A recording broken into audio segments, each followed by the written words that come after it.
Welcome to the game played in 1960 between Bobby, English teacher Fischer, and Giulio Sardi. Without further ado, Giulio started off with c4, the English opening, knight f6 from Bobby, knight c3 from Giulio, g6, d4, the position now transposed into a King's Indian defense, bishop to g7, preparing to castle, g3 from Giulio, we get castles and bishop g2, and then Bobby strikes with c5.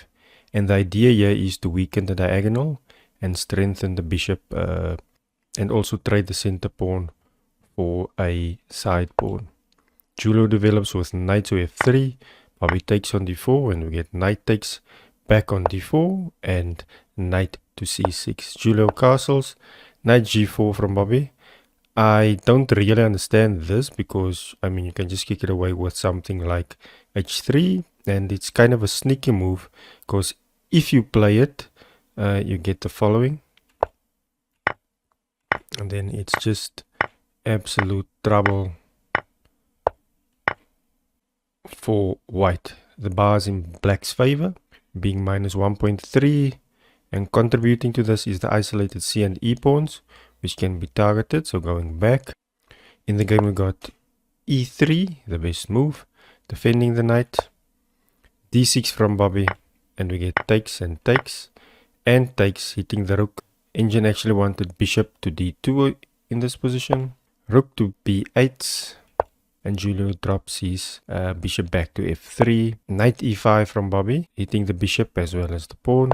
We get bishop to e2 and bishop to a6, so hitting the c pawn twice. Giulio plays the very natural b3, establishing a pawn chain. However, this turns out to be a blunder. Engine actually wanted queen to a4 rather in this position, and Bobby punishes this blunder with knight taking on c4, noting the undefended knight on c5, and Giulio attempts to defend his knight with queen to c2.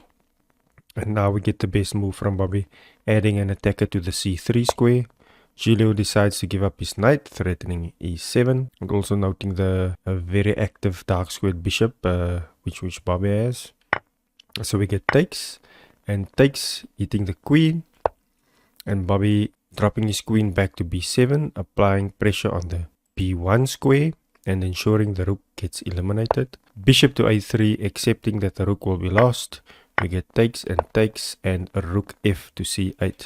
e4, a rook to c7, preparing to double up. Bishop to d3, just trying to close things off. Queen to c6, a rook to c1, so there's a lot of pressure on that pawn over there.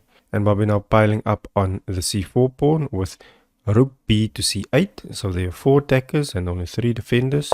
Queen to b3 from Giulio, and Bobby plays queen to d7, as the queen shouldn't be in front of the firing line. Bishop to b2, queen to e3, and now once again applying pressure on the pawn. Queen back to c3, threatening mate on the diagonal, as we can see. Mate threat blocked with f6. Queen to a5, hitting the bishop. We get takes and bishop to d4, hitting the pawn. And Bobby cannot take the bishop as white's queen and rook are coordinated on the c7 square, so you'll lose the rook in essence. Rook to c6 to avoid what we just mentioned. Queen to a4, again hitting both the bishop and rook. And a best move from Bobby, bishop to b5, hitting the queen. We get takes and takes. King to g2, rook to d1, getting ready to double up the back rank. We get bishop to e3. Bobby then giving back the exchange with a rook takes bishop. Giulio recaptures, queen takes the pawn on a2, queen to b5 from Giulio, queen back to a6 from Bobby, and then we get queen to b7 hitting the pawn, and pawn to a5 from Bobby. And ladies and gentlemen, this position is absolutely lost for black, and Giulio resigned in this position. In case you wondered, yeah, the engine moves, I'm just quickly going to run through them. So forcing a queen trade, and the bishop getting in a lot of trouble. And this is mate in 6, ladies and gentlemen. Mate in 4, 3, 2, and 1. So game 2 was held in Cleveland. at the 58th US Open, where we've got Donald Byrne against the English expert. Donald opens with knight f3, Bobby responds with knight f6, c4, and we get the English on the board, g6, b3, bishop to g7, bishop to b2, we get castles, and e3 from Donald, preparing the d4 strike at some point, and also opening squares for his bishop perhaps. We get d6 from Bobby, bishop to e2, e5, get castles, knight b to d7, connecting the knights, knight c3 from Donald, and a rook to e8, preparing to push the e-pawn at some stage. We then get a rook to c1, e4, knight goes to e1, knight e5 from Bobby, d3, and now there's two attackers on the pawn, and Bobby reinforces his pawn with bishop to f5. We get takes and takes, and takes and takes, and bishop c3 from Donald. Bobby pushes f5, Donald playing on the other side of the board with b4, b6 from Bobby, and then we get queen to b3, aligning with the king, queen to e7, c5 with a discovery check from Donald, king to h8, c6, queen to e6, proposing a queen trade. Donald declines with queen to b2. We get a very strange looking queen to f7, but it's just placing the queen on the f-file. b5 solidifying the c6 pawn, g5 from Bobby preparing f4, then we get a4 creating a nice pawn chain on the other side of the board. Bobby then tries to open things up on the king side with f4. Donald first hits his bishop with f3, bishop back to f5, it gets hit again with e4, and then drops back to e6. Knight gets improved to c2, queen to g6, knight to d4, hitting the bishop, rook to f8, a5, rook 8 to e8. We get takes and takes, and the rook to a1. Now Bobby continues trying to open things up on the king side with g4.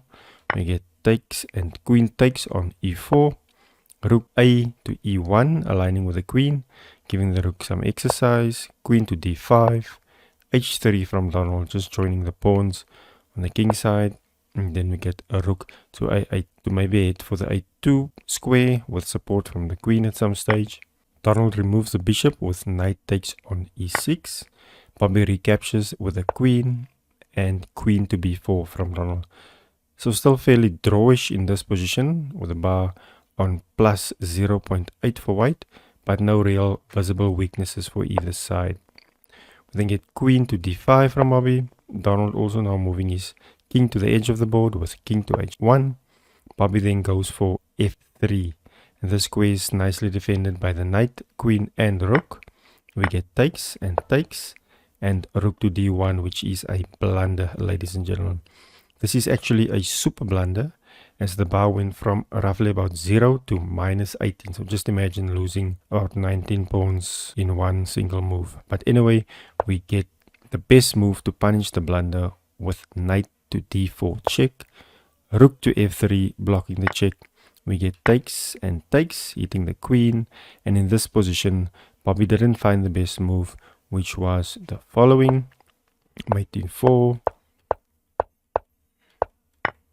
In the game, we got rook takes on h3 check, king to g1, queen to h1 check, so the king in slightly in a little bit of danger, king to f2, a rook f8 check, rook f4 from Donald blocking the check, and queen to h2 check from Bobby. And with this move, Donald resigned with mate in 11. I'll just run through the forced mate quickly for those who want to see this manhunt, and it goes as follows. So this is just disastrous for white. Mate in 4 and mate. Let me know if you enjoyed, and see you in the next one.